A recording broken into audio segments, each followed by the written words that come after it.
Dobar dan, dobrodošli u recepturu. Danas pripremam focacciu, čuvenu i preukusnu talijansku pogaču.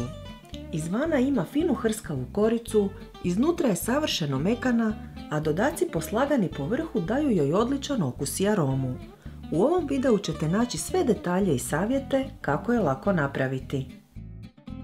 U veliku široku posudu ulićemo 325 ml mlake vode i dodati 7 g suhog kvasca,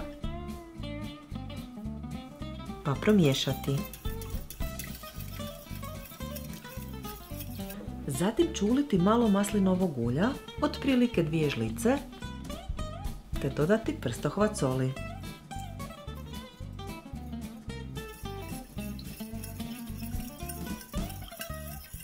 Trebamo i 500 g glatkog brašna,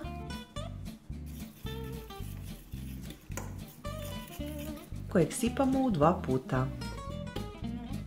Prvo sve dobro miješamo vilicom,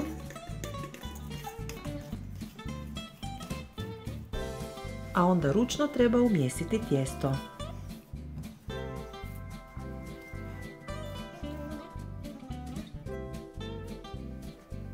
Pobrašnit ću podlogu, prebaciti tijesto, pa ćemo ga mijesiti dodatnih 10-ak minuta.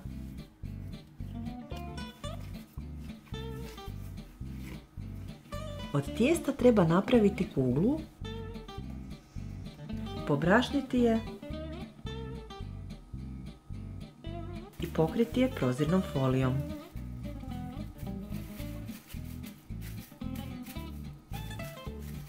Ostavljamo ga da se diže pola sata. Za to vrijeme ću pripremiti ostale sastojke koje ćemo stavljati na focacciu. Oprane i posušene čeri rajčice ćemo narezati po pola. Trebamo i jedan ljubičasti luk, kojeg ću također prerezati na pola i narezati na polovice kolutova.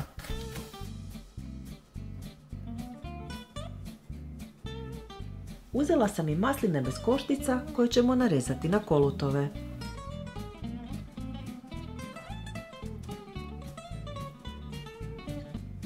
Na kraju tu su i tek otkinuti listovi svježeg bosika koje treba oprati i posušiti. Nakon pola sata tijesto se diglo pa ćemo maknuti foliju. Koristim protvan veličine 35 x 20 cm kojeg ću premazati maslinovim uljem. U njega ću prebaciti tijesto pa ga razvući do rubova protvana.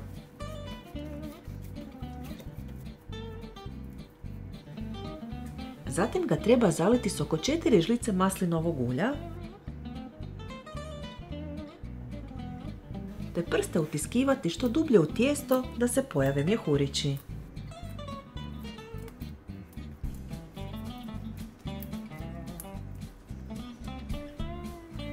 Polovice čeri rajčica stavljamo u list bosika pa ih proizvoljno slažemo po površini focacce.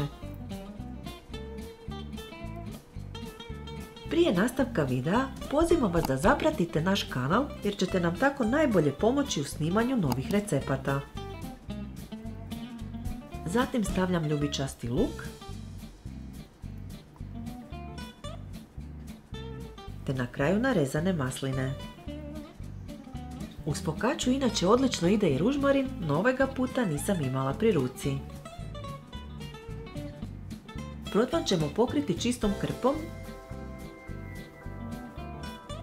i ostaviti da se diže 15 minuta.